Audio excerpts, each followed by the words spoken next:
Hello friends, Nerd Pediatrician here. It's nearly summertime and boy does it feel like it. For my family, summertime means fun in the sun and in the water. So let's talk about water safety. No running!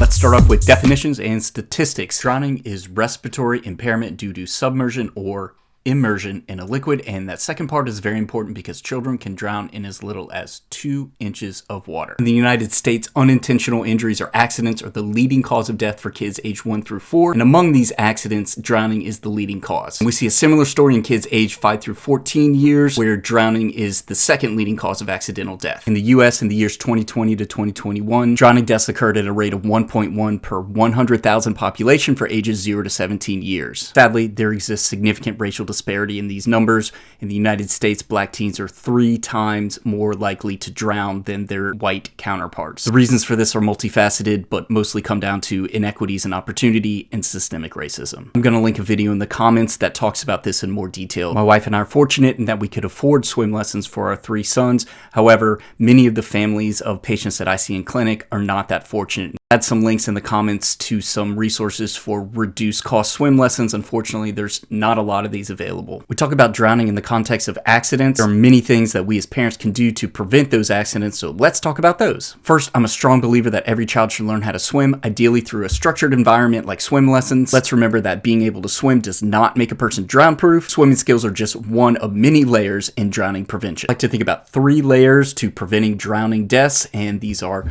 learning adequate swimming skills, supervision, and securing access to pools and bodies of water. Let's start with the last one first. If you take nothing else from this video, know that the primary drowning risk for toddlers is unanticipated and unsupervised access to water. The Consumer Product Safety Commission found that nearly 70% of children less than 5 who were involved in drownings were not expected to be in the water.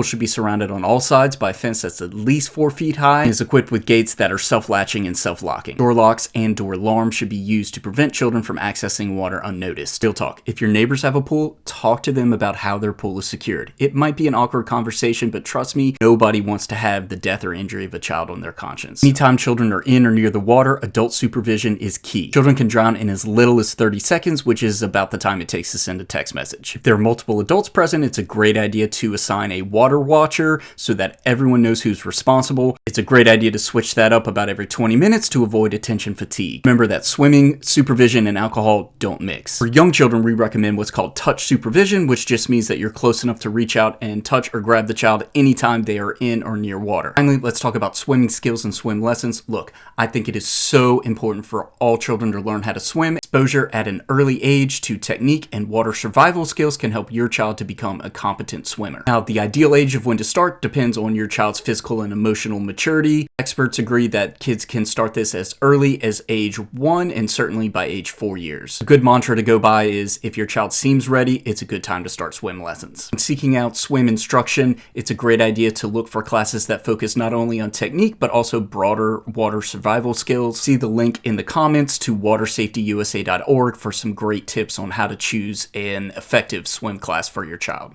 So a good idea to look for classes that involve the whole family. This provides an introduction to good water safety habits for the whole family. Speaking of water safety habits, it's important to learn to recognize signs of distress and how to act. Parents and older children should learn basic first aid and CPR. Look, I think everyone should learn CPR, so this is a great excuse. Oh, last thing, sun protection. Every time your child goes outside, you should use a sunscreen with an SPF of at least 15. You also want to choose a product that says broad spectrum on the label. This means that it protects against both UVB and UVA rays. Don't forget, you can get sunburn even on a cloudy day, so just make a habit of putting sunscreen on your kids every time they go outside.